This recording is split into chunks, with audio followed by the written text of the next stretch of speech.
Assalamualaikum warahmatullahi wabarakatuh.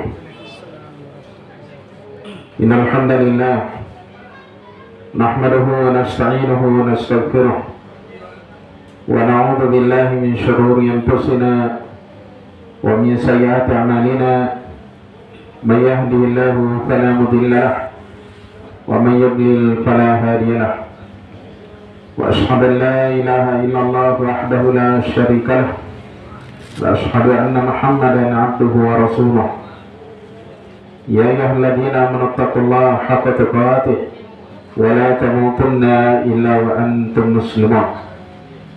Amma ba'd, fa inna asdaqal hadithi kitabullah wa khairal hadi hadi Muhammadin sallallahu alaihi wasallam wa syarrul umuri muhdatsatuha wa kullu muhdatsatin bid'ah wa kullu bid'atin dhalalah.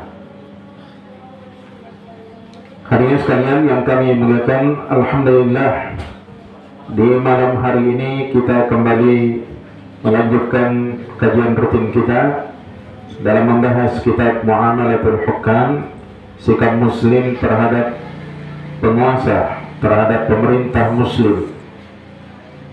Kitab ini ditulis oleh Syekh Abdul Salam bin Barjas rahimahullahu ta'ala. Di dalamnya penulis menjelaskan kepada kita rambu-rambu yang harus diikuti oleh setiap muslim ketika dia bermuamalah bersama dengan pemerintahnya. Terkhusus dalam hal ini adalah pemerintah muslim. Kali ini insyaallah ta'ala kita akan membahas poin yang ketiga terkait dengan maqasidul imamah, maksud dan tujuan dari imamah. Imamah yakni kepemimpinan. Kenapa syariat kita menetapkan dan memerintahkan agar ada imamah, ada kepemimpinan, ada pemimpin, ada rakyat, ada pemerintah dan ada masyarakatnya. Ini yang akan dijelaskan oleh penulis rahimahullah ta'ala.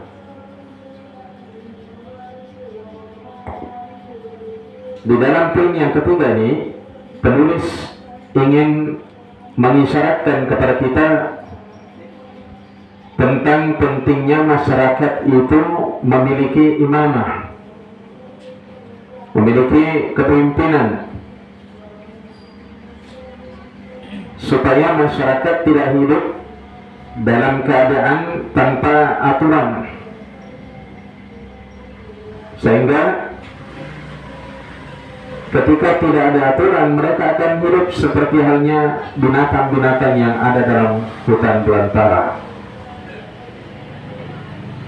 Baik, kata penulis rahimahullah ta'ala, jima'u maqasidul imamati wal wilayati alal muslimina al-amru bil ma'rufi wan nahyu 'anil munkari.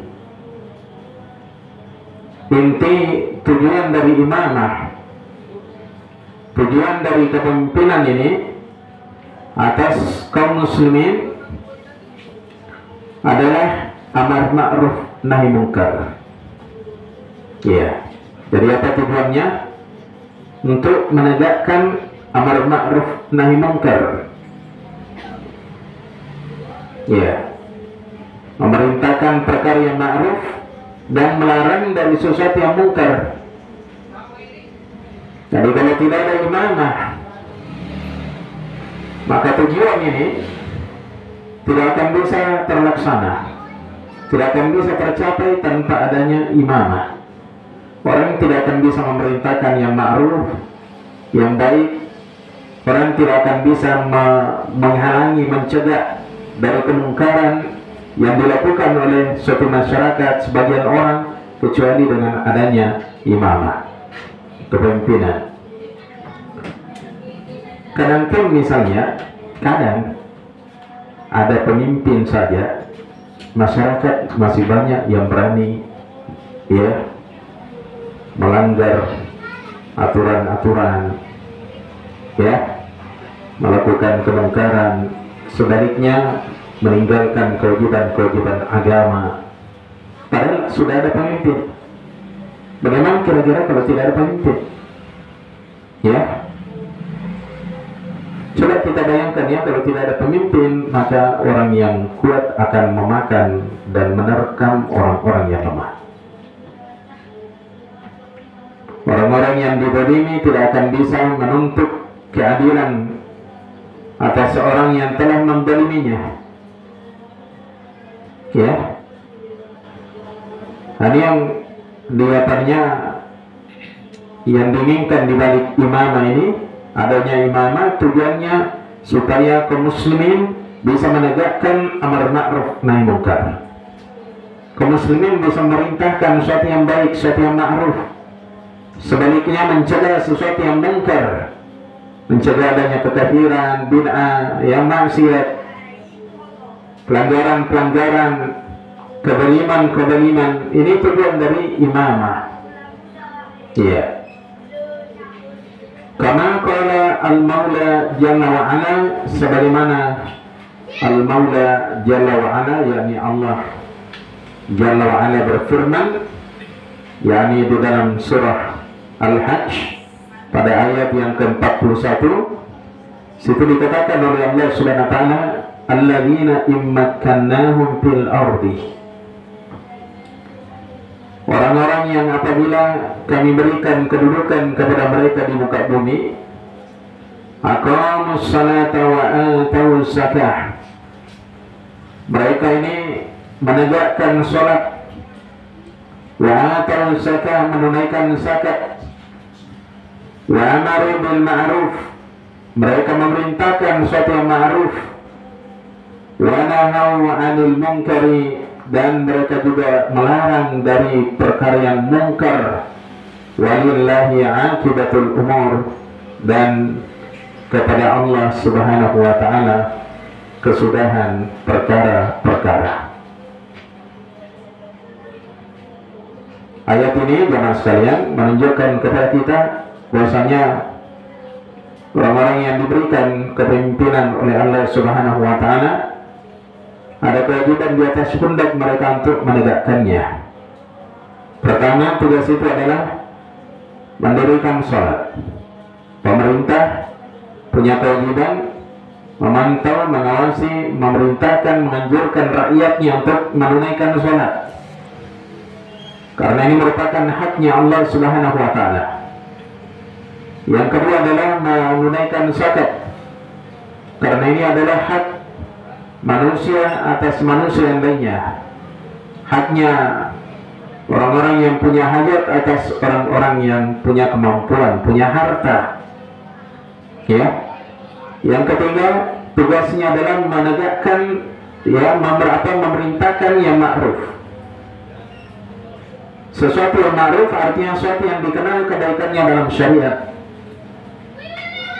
Kemudian yang tugas yang keempat disebutkan dalam ayat ini adalah melarang dari perkara yang mungkar, sesuatu yang diingkari di dalam syariat, berupa dosa-dosa dan maksiat.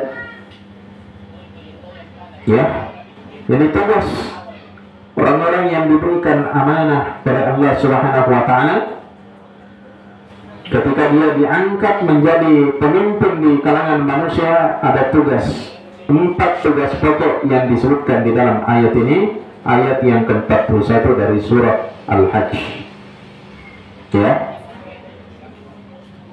Jadi tujuan dari adanya imamah, adanya kepemimpinan di dalam agama ini, dalam syariat kita, itu adalah untuk menegakkan kewajiban-kewajiban ini. Ya, kewajiban-kewajiban yang ada di dalam agama. Pertama adalah sholat, kedua adalah zakat, kemudian yang ketiga adalah amar ma'ruf, kemudian yang keempat adalah an-nahyu 'anil munkar, melarang dari suatu yang munkar. Ya. Ini yang harus sebenarnya dipahami oleh setiap orang yang diangkat menjadi seorang pemimpin di tengah manusia. Dan tugas ini adalah tugas yang sangat berat dan besar. tidak semua orang mampu menegakkan tugas ini kecuali orang-orang yang bertakwa kepada Allah Subhanahu wa Ta'ala. Jadi pemimpin yang ditakdirkan menjadi pemimpin di tengah manusia bukan hanya mengurusi dunia manusia, tapi juga mengurusi akhirat mereka. Kemaslahatan dunia dan akhirat mereka urusi, mereka tangani. Jadi kan ada sebagian orang kadang berpikiran bahwa pemimpin itu hanya mengurusi masalah-masalah dunia. Sebenarnya masalah agama juga, masalah akhirat mereka harus punya andil di situ. Ya. Setelah itu penulis membawakan firman Allah Subhanahu wa Ta'ala dalam surah An-Nur pada ayat yang ke-55. Juga di dalam firman Allah ini ada keterangan tentang kewajiban seorang pemimpin untuk menegakkan hal-hal tersebut. Kata penulis, wa qala azza wa jalla, dan Allah azza wa jalla berfirman, wa'adallahu alladhina amanu minkum wa amilus shalihat. Allah Subhanahu wa Ta'ala menjanjikan kepada orang-orang yang beriman di antara kalian dan juga orang-orang yang melakukan amalan-amalan saleh, la yastakhlifannahum fil ardi. Benar-benar Allah Subhanahu wa Ta'ala akan mengangkat mereka menjadi pemimpin di permukaan bumi. Ya. Kama stakhlafal ladzina min qablihim, sebagaimana Allah telah mengangkat orang-orang sebelum mereka menjadi pemimpin. Wala yumakkinanna lahum dinahum alladzi irtada lahum. Yang kedua, kata Allah, dan benar-benar Allah akan mengokohkan bagi mereka agama mereka alladzi irtada lahum, yang Allah telah ridai bagi mereka, yaitu Islam. Ya. Janji yang ketiga kata Allah Subhanahu wa Ta'ala, wala yubaddilannahum min ba'di khaufihim amnan. Dan benar-benar Allah akan menggantikan bagi mereka setelah rasa takut dengan keamanan. Dengan keamanan. Ya. 3 janji Allah Subhanahu wa Ta'ala. Ya. Allah berikan kepada orang-orang beriman di antara kaum muslimin, di antara hamba-hambanya, dan juga melakukan amalan-amalan saleh. Yang pertama, Allah jelaskan bahwasanya Allah benar-benar akan mengangkat di antara mereka pemimpin-pemimpin di permukaan bumi. Kemudian janji yang kedua, Allah Subhanahu wa Ta'ala akan mengokohkan bagi mereka agama mereka. Allah kokohkan agama ini sehingga dia berjaya di atas seluruh agama yang ada. Ya. Yang ketiga, Allah akan gantikan rasa takut yang mereka rasakan sebelumnya, digantikan menjadi rasa aman. Ya. Jadi rasa aman. Baik. Lalu apa sifatnya orang-orang yang beriman dan beramal saleh ini? Kata Allah Subhanahu wa Ta'ala, ya'budunani la yusyrikuna bi syai'an. Mereka ini menyembah aku, mengibadahi aku, la yusyrikuna bi syai'an, dan mereka tidak menyekutukan bersamaku dengan sesuatu apapun. Ya. Wa man kafara ba'da dzalika fa ulaika humul fasiqun. Dan barang siapa yang kafir setelah itu, maka mereka adalah orang-orang yang fasik. Ya. Jadi ini janji Allah Subhanahu wa Ta'ala ketika orang-orang yang beriman, ya, menegakkan ya keimanan dan amalan-amalan soleh. Di antaranya apa yang disebutkan di dalam ayat yang sebelumnya yang telah kita bacakan tadi, yaitu urusan sholat, zakat, kemudian amar ma'ruf dan nahi mungkar. Kalau kaum muslimin menegakkan 4 perkara pokok ini jemaah sekalian, di atas tauhid kepada Allah Subhanahu wa taala, maka janji Allah Subhanahu wa taala ini pasti akan datang. Paham ya? Nah, sebaliknya, kapan perkara ini kita tidak realisasikan dalam kehidupan kita?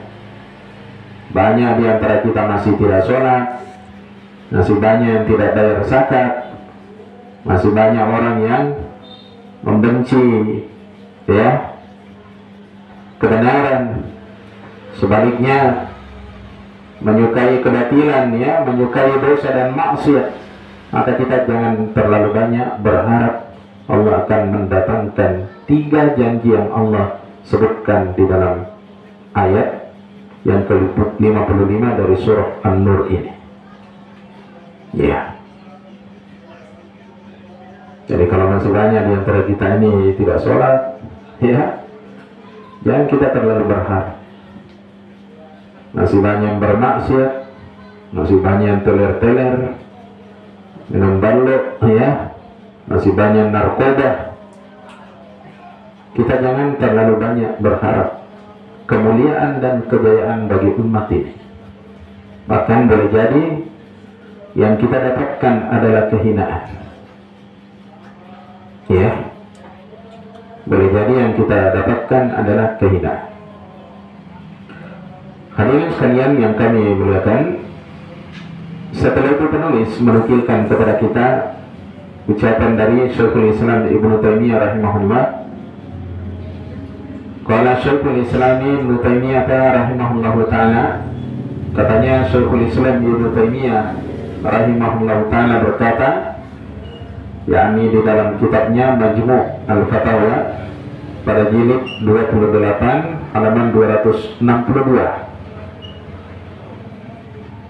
Al-maqsudu wal wajibu bil wilayati islahu dinil khalqi. Kata beliau, tujuan dan kewajiban dengan adanya wilayah, kepemimpinan ya, kekuasaan adalah memperbaiki agama manusia. Ya, jadi tujuannya adanya wilayah, adanya kekuasaan, kepemimpinan itu untuk memperbaiki agama manusia, mengurusi agama manusia, ini agama Allah yaitu Islam, supaya ya diimani oleh manusia, dianut oleh manusia. Alladzi mata fatahum khasiru khusranan nabila. Agama yang kapan saja luput bagi mereka, maka mereka pasti akan mengalami kerugian yang nyata. Jadi kalau agama ini luput dari kita, hilang dari kita, tercecer, terlantar, tidak ada yang peduli dengan agama, tidak ada yang mau urusi agama, orang semuanya hanya ngurusi perutnya, dunianya. Nah, ini kata beliau pasti mereka akan mengalami kerugian yang nyata. Ya, makanya ada pemimpin untuk mengurusi hal tersebut. Walam yanfa'hum ma na'amu bihi fid dunya. Dan mereka pasti tidak akan merasakan ya apanya, dan pasti apa yang mereka rasakan berupa nikmat di dunia ini tidak akan memberikan manfaat bagi mereka. Ya, dan pasti apa yang mereka rasakan ya, nikmatnya di dunia tidak akan memberikan manfaat bagi mereka. Ya.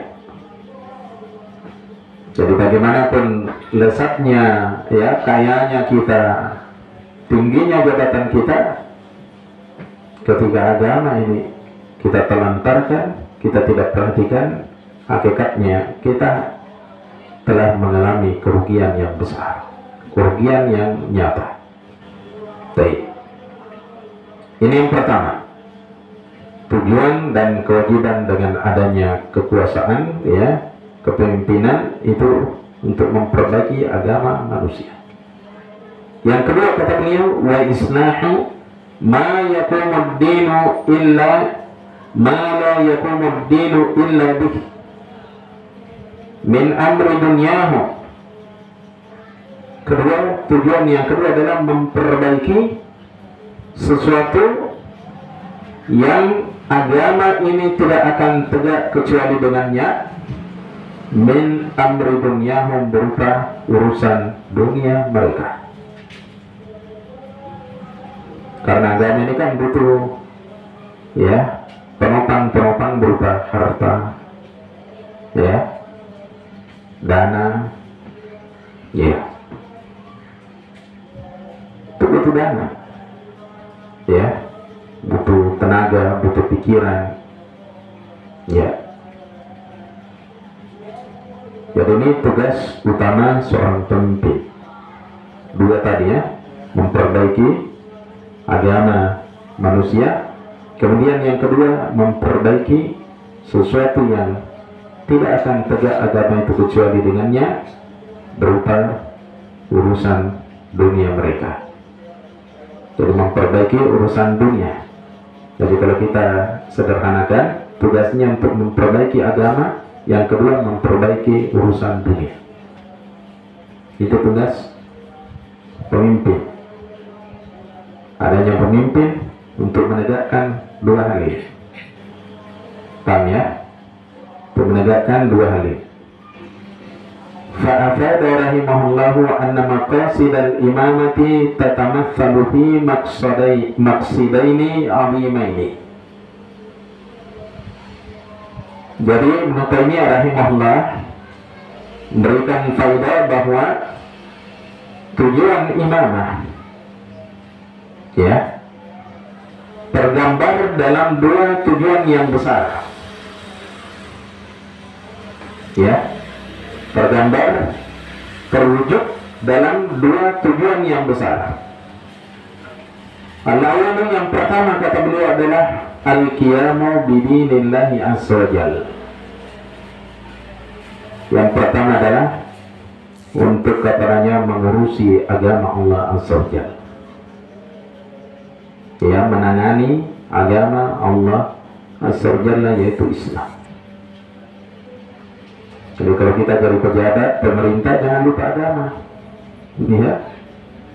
Nah, ada kan orang begini, ya, kalau jadi sebelum jadi pejabat, masya Allah, luar biasa pembelaannya terhadap agama Islam, ya, rajin dia ibadah, rajin ta'lim.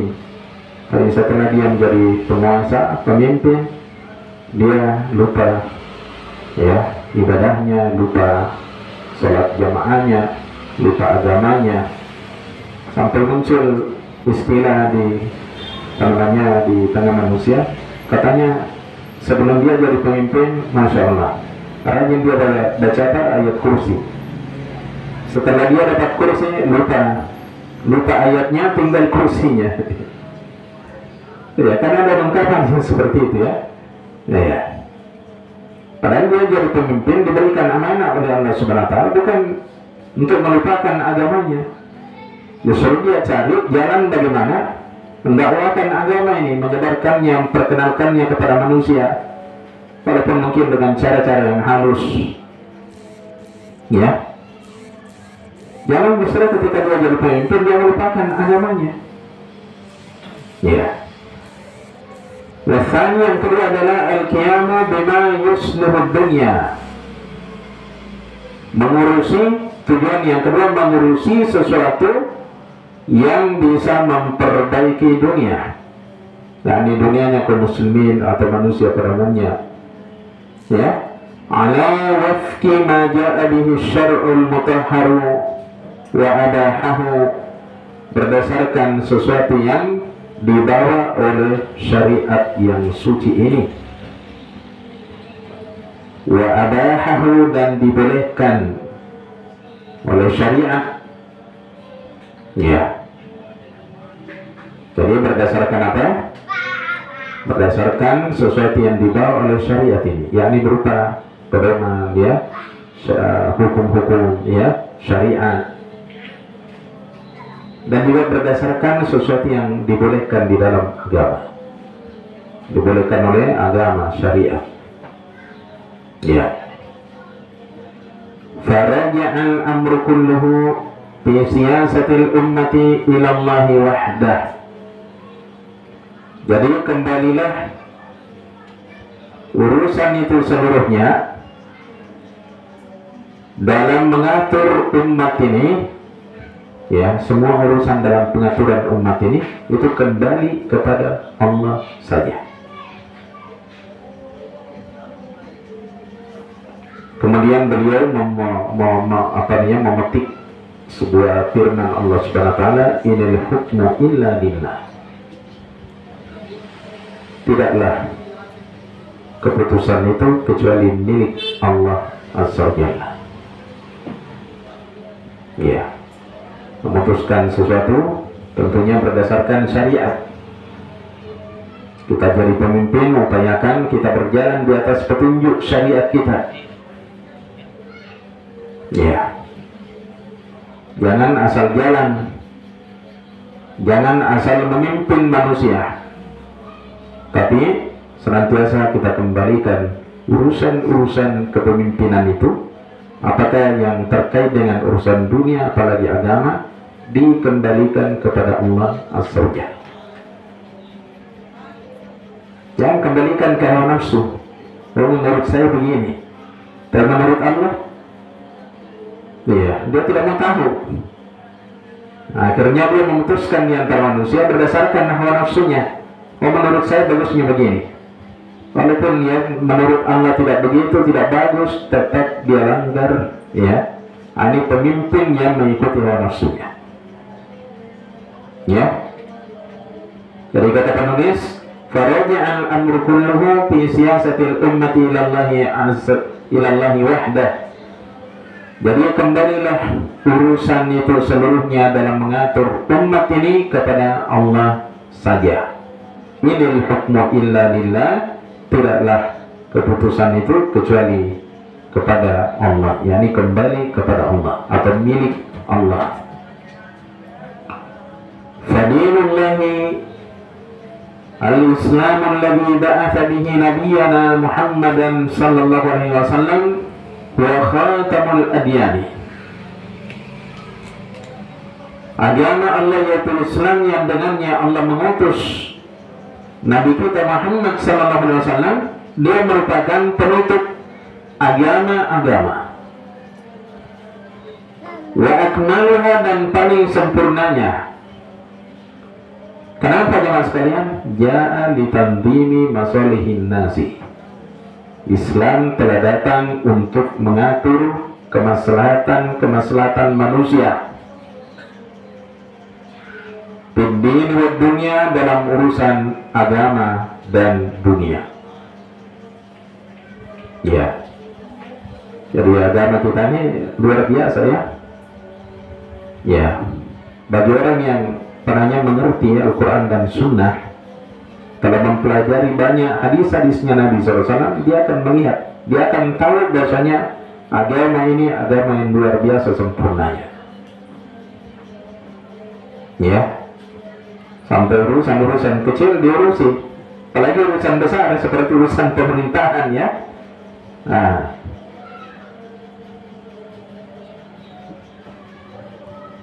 Qala ta'ala, Allah Ta'ala berfirman, ma farratna fil kitab min syai'. Tidaklah kami menelantarkan di dalam Alkitab itu sesuatu apapun,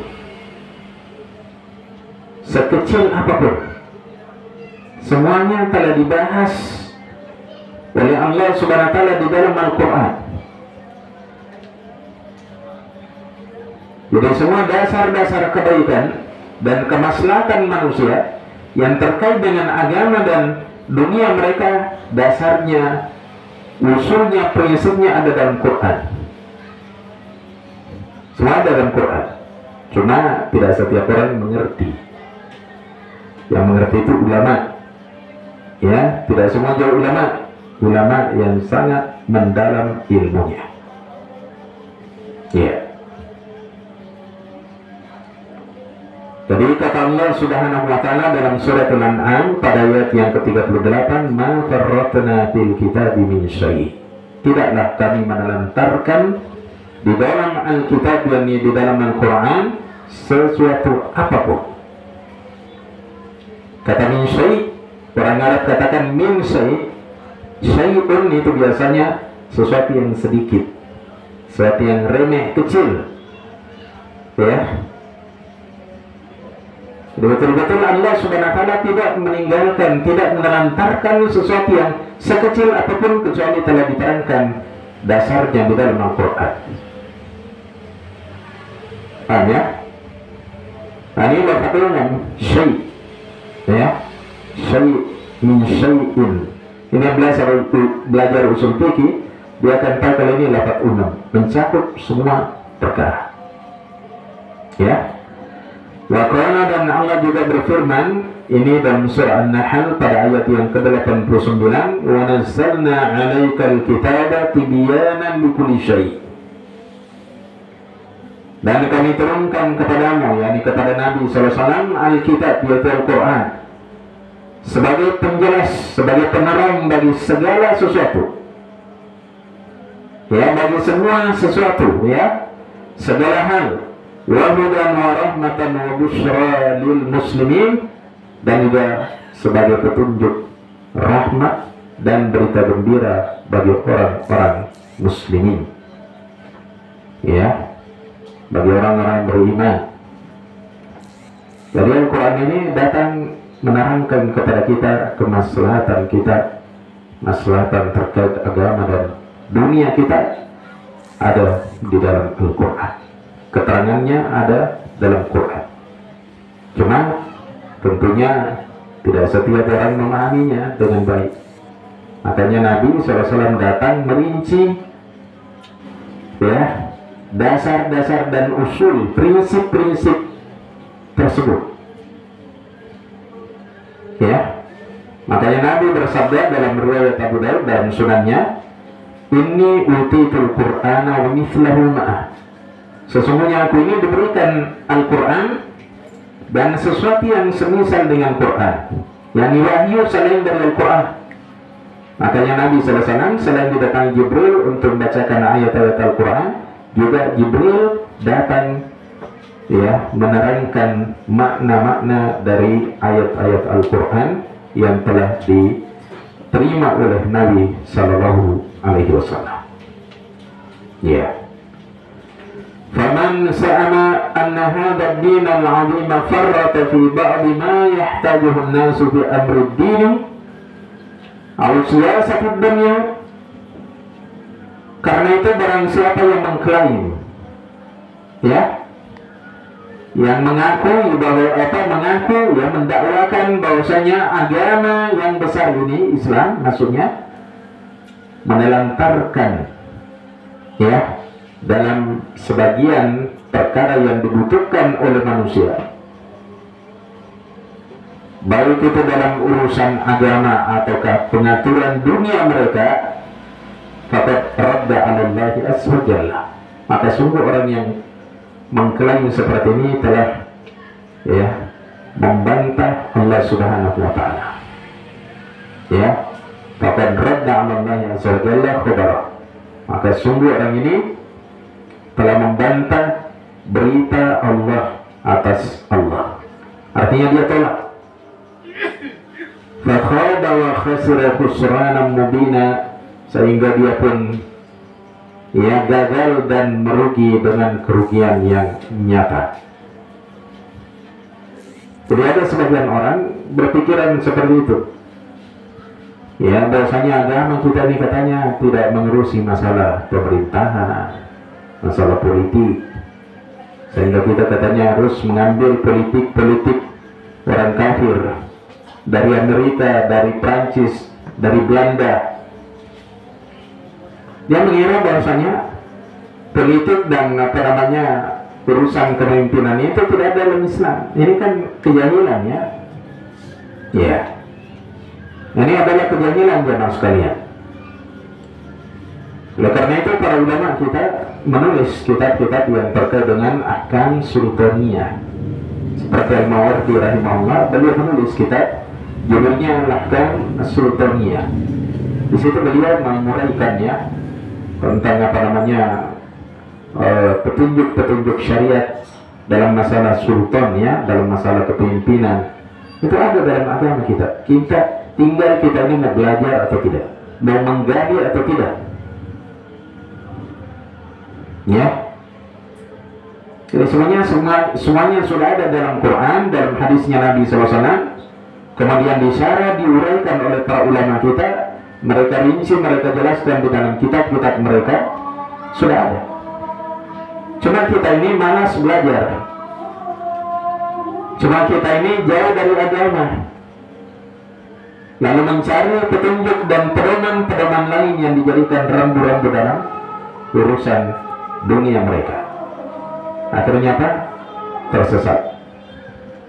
Ya. Baik. Untuk sementara kita cukupkan dulu sampai di sini. Nanti insya Allah setelah selesai sholat kita lanjutkan sedikit. Subhanakallahumma bihamdika asyhadu an la ilaha illa anta astaghfiruka wa atubu ilaik. Assalamualaikum warahmatullahi wabarakatuh.